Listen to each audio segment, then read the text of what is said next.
میرے عزیزوں، ہم اس دنیا میں بغیر مقصد کے نہیں بھیجے گئے. ہم یہاں پر اللہ کو راضی کرنے آئے ہیں. یہ اس دنیا میں آنے کا ہمارا مقصد ہے. دنیا کا کوئی علم اس بات کو واضح نہیں کرتا انسان اس دنیا میں کیوں بھیجا گیا ہے. وحی کا علم ہے جو انسان کو بتاتا ہے کہ انسان کو اس دنیا میں کیوں بھیجا گیا ہے. ہمارے آپ کے بنائے ہوئے جو علوم ہیں وہ ہمیں دنیا کا کوئی خاص ہنر سیکھنے کا طریقہ تو سمجھا دیں گے، لیکن یہاں آپ اور میں بھیجے کیوں گئے ہیں یہ مقصد واضح نہیں ہوتا کسی بھی علم سے.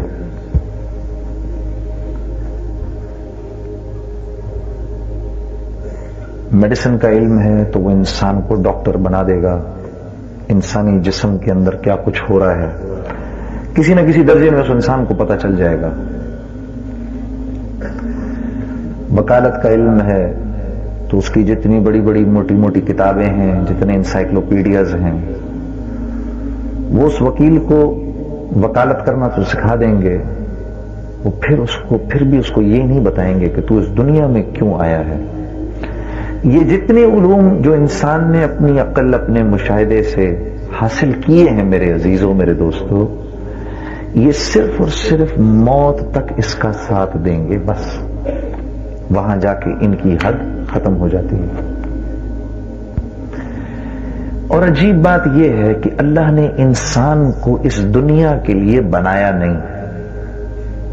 ہاں، اللہ نے انسان کو جنت کے لیے بنایا ہے. جس طرح سے ماں کے پیٹ میں باوجود یہ کہ انسان کی آنکھیں بنتی ہیں، اس کے ہاتھ بنتے ہیں، اس کے پیر، ٹانگیں، یہ سب بنتی ہیں، ماں کے پیٹ میں ہی بنتی ہیں. لیکن اگر ہم اور آپ یہ کہیں کہ انسان پیدا ماں کے پیٹ میں رہنے کے لیے ہو رہا ہے تو یہ بات ٹھیک ہے کیا؟ ہاں، آنکھ بند تو ماں کے پیٹ میں ہی رہی ہے، لیکن وہاں اس کا استعمال نہیں ہے. زبان بند تو ماں کے پیٹ میں ہی رہی ہے، لیکن وہاں اس کا استعمال نہیں. لیکن یہ چیزیں اگر ماں کے پیٹ میں نہ بنی تو دنیا میں آ کر نہیں بن سکتی، اس لیے ان کا وہاں بننا ضروری ہے. بالکل ایسے ہی اگر اعمال اس دنیا میں نہ بنے تو آخرت میں اعمال نہیں بن سکتے.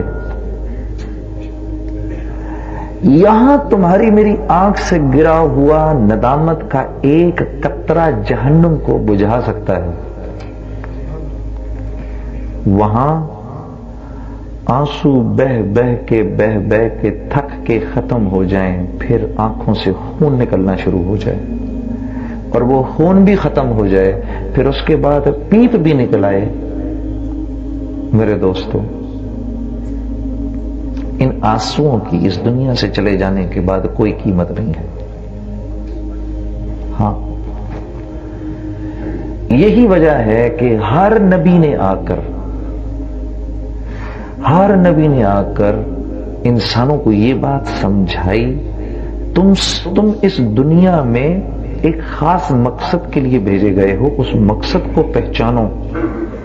تم یہاں پر رہ کر ان بنی ہوئی چیزوں میں کھونے کے لیے نہیں آئے. یہ ساری کی ساری چیزیں تو تمہاری آزمائش کے لیے ہیں، تم انہی میں کھوئے جا رہے ہو. یہ ساری کی ساری چیزیں تو تمہارے اپنے ہاتھ کی بنائی ہوئی ہے، یہ تو تمہاری ضرورت بھی پورا کرنے میں اللہ کے امر کی محتاج ہیں. یہ تو تمہاری ضرورت بھی نہیں پورا کر سکتی اگر اللہ کی مرضی نہ ہو.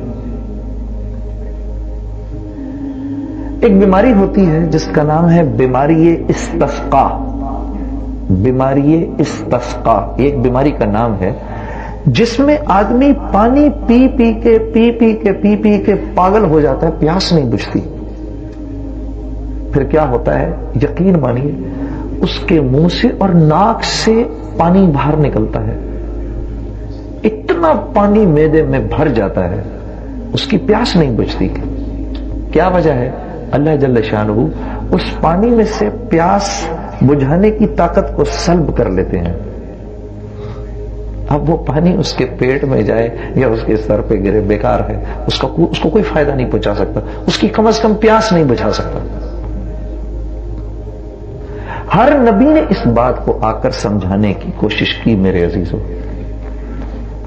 تم اس دنیا میں ایک مقصد کے لیے آئے ہوئے ہو، وہ چاہے لیڈز کے رہنے والے مسلمان ہوں، چاہے کراچی کے رہنے والے مسلمان ہوں، چاہے بامبے کے رہنے والے مسلمان ہوں، چاہے ڈھاکہ کے مسلمان ہوں، چاہے طائف کے مسلمان ہوں، چاہے قسطنطنیہ کے مسلمان ہوں، وہ کہیں کا بھی مسلمان ہو، وہ ایک مقصد سے بھیجا گیا ہے، ایک مقصد سے بھیجا گیا.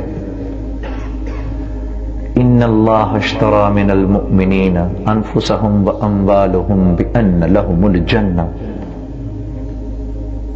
ہم نے مومنین کی جانوں اور مالوں کو جنت کے عوض خرید لیا ہے.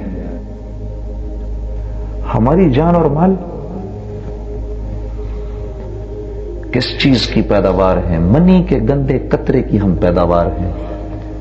الم یک نطفۃ من منی یمنی. کیا بھول گیا انسان؟ ہم اس قطرے کی پیداوار ہیں جو کسی مرد کے جسم سے نکل جائے تو اس پر غسل جنابت واجب ہو جاتا ہے، فرض ہو جاتا ہے، اس کو غسل کرنا فرض ہے. اس گندے قطرے کی پیداوار کی قیمت اللہ نے اپنی سب سے حسین تخلیق لگائی ہے. وہ کیا ہے؟ جنت. ہمارا مول لگ چکا ہے، ہم بک چکے ہیں. اب ہماری زندگی ہماری اپنی زندگی نہیں ہے میرے دوستو، یہ اللہ کی امانت ہے. یہ تھوڑی سی دیر کے لیے اس دنیا میں اس لیے دی گئی ہے کہ یہاں پر جیسے کہا جا رہا ہے ویسے زندگی گزار کر ہم آ جائیں. انسان جن اسباب کو اپنی ضرورت سمجھتا ہے میرے عزیزو، وہ دراصل انسان کی ضرورت نہیں ہے، وہ انسان کی آزمائش کے لیے ہے. تم اپنی دکان کو اپنی ضرورت سمجھتے ہو، نہیں، تمہاری دکان تمہاری آزمائش کے لیے ہے. اللہ تمہاری ضرورتوں کو اس دکان کے بغیر بھی پورا کر سکتا ہے. میں اپنے کارخانے کو اپنی ضرورت سمجھ رہا ہوں، نہیں، میرا کارخانہ میری آزمائش کے لیے ہے. اللہ میری ضرورتوں کو اس کارخانے کے بغیر بھی پورا کر سکتے ہیں. چھوٹا بچہ ماں کی گود میں، نہ زبان نہ منہ میں دانت. آپ خود سوچو کیسے اللہ اس کی ضرورتیں ماں سے پوری کرواتا ہے. کل تک جس مرد اور عورت کے دل میں تمہارے لیے کوئی محبت نہیں تھی، آج جب تم ان کی گود میں آئے ہو تو تم ہنستے ہو تو وہ ہنستے ہیں، تم روتے ہو تو وہ روتے ہیں، تمہاری غلاظتیں صاف کر کے خوش ہوتے ہیں، تم کھاتے ہو تو وہ کھاتے ہیں، اور تمہارے لیے دل میں اتنی محبت رکھتے ہیں، اتنی محبت رکھتے ہیں کہ تمہاری آہ پر ان کی چیخیں نکل جاتی ہیں. یہ محبت ان کے دل میں کس نے ڈالی؟ اللہ نے ڈالی.